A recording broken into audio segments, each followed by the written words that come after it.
What's my vagina story?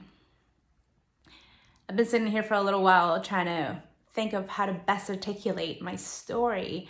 And even though I'm trying to, think about how it all started, way back when I first got my period, I don't think the pieces really started to come together until after I turned 30. It's going to be 3 years now since I decided to become more of my advocate for myself, for my own reproductive health, for my body, and started asking questions and started researching a little bit more. But the truth is, I didn't start until this late because it was always a taboo. Even being able to say the word vagina without feeling some sort of ickiness towards it feels so great. If it's been a long road, mainly because I'm a Latina, and for Hispanic people, for Latin people in South America, words like vagina, penis, period, sex, condoms is such either a taboo thing to talk about or something that simply is not talked about. It didn't come from my family, it didn't come from my mom.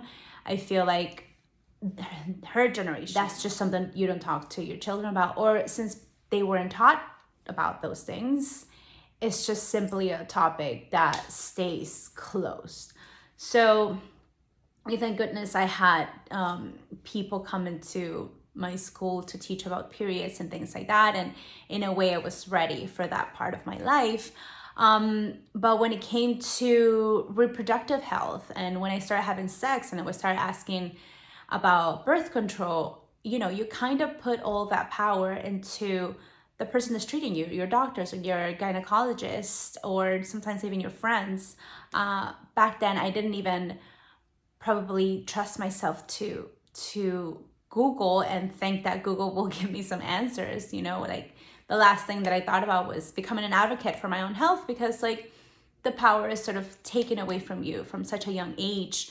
And not just power, but just the fact that if it's not talked about, then somebody must know better than you, and that's your doctor. But the truth is, even when I first started going to the gynecologist and started getting, birth control, nobody ever pulled me in to really teach me about the risks, teach me about what was really going on in my body when I was taking this pills. And it wasn't until I came off the birth control pill that I started having all the sorts of issues where like gynecologists weren't giving me an answer. They wanted to put me back on birth control. And they just basically told me it was like all the symptoms that I was having post birth control were in my head.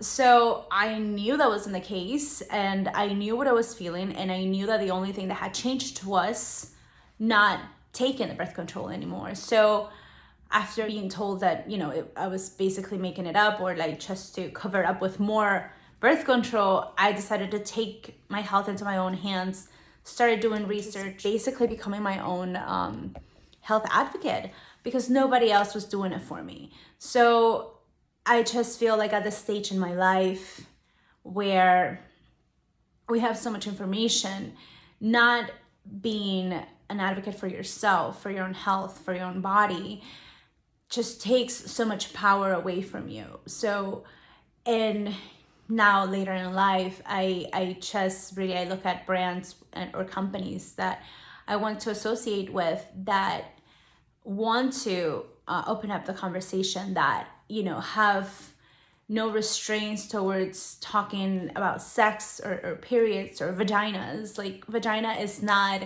a bad word. It's not a, swear word.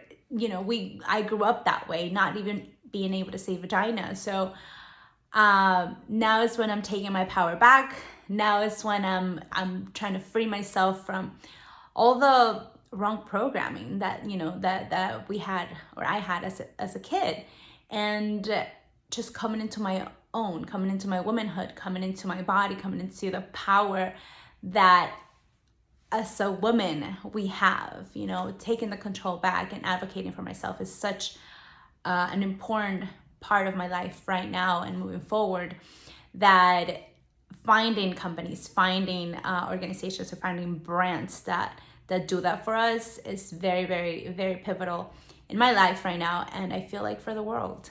So embarking into this new road with a brand like Loyal just brings so much happiness to my life, because I know that I'm gonna have a community that is made up of strong women that advocate for themselves, and that it's breaking the mold, and we're opening up the conversation, and hopefully we're bringing in men into the conversation. We can see a new generation that, you know, holds nothing back for the sake of making somebody else comfortable. So that's it. That's my vagina story. Hopefully I can share it with more people. And yeah, keep on sharing your stories.